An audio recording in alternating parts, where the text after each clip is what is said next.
The BYU women's volleyball team begins their quest for a second straight NCAA semifinal appearance tonight after earning a number 14 seed in this year's tournament. This marks the 8th straight tournament appearance for the Cougars, who are still seeking their first national championship in program history. Continuing the right side of your bracket, BYU was a top 4 seed last year. This year, BYU will still be at home and open up against New Mexico State.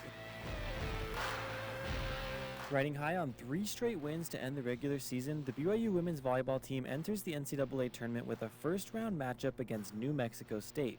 This marks the 6th time in the past 8 years the Cougars have earned a seeded position in the tournament, an honor given to only 16 of the 64 teams in the bracket. The Aggies, who finished the regular season with a 27-3 record, the Aggies keep it alive here, won the WAC tournament 2 weeks ago and entered tonight's match on a 19-game winning streak. Hart with the swing, Hart tools the block. As the 14th seed, the Cougars host the first 2 rounds of the tournament. If the Cougars win tonight, they could face another familiar opponent, Utah.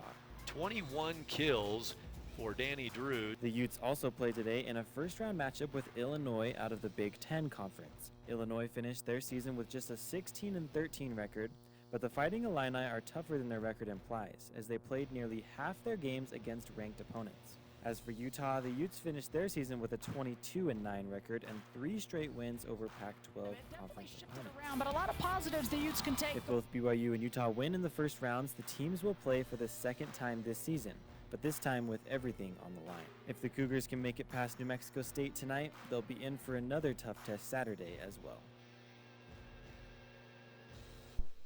Today's games will begin at 4 p.m. in the Smith Fieldhouse with Utah taking on Illinois. BYU and New Mexico State will follow that match at 7 p.m. and the winners of today's games will play Saturday tomorrow at 7 p.m.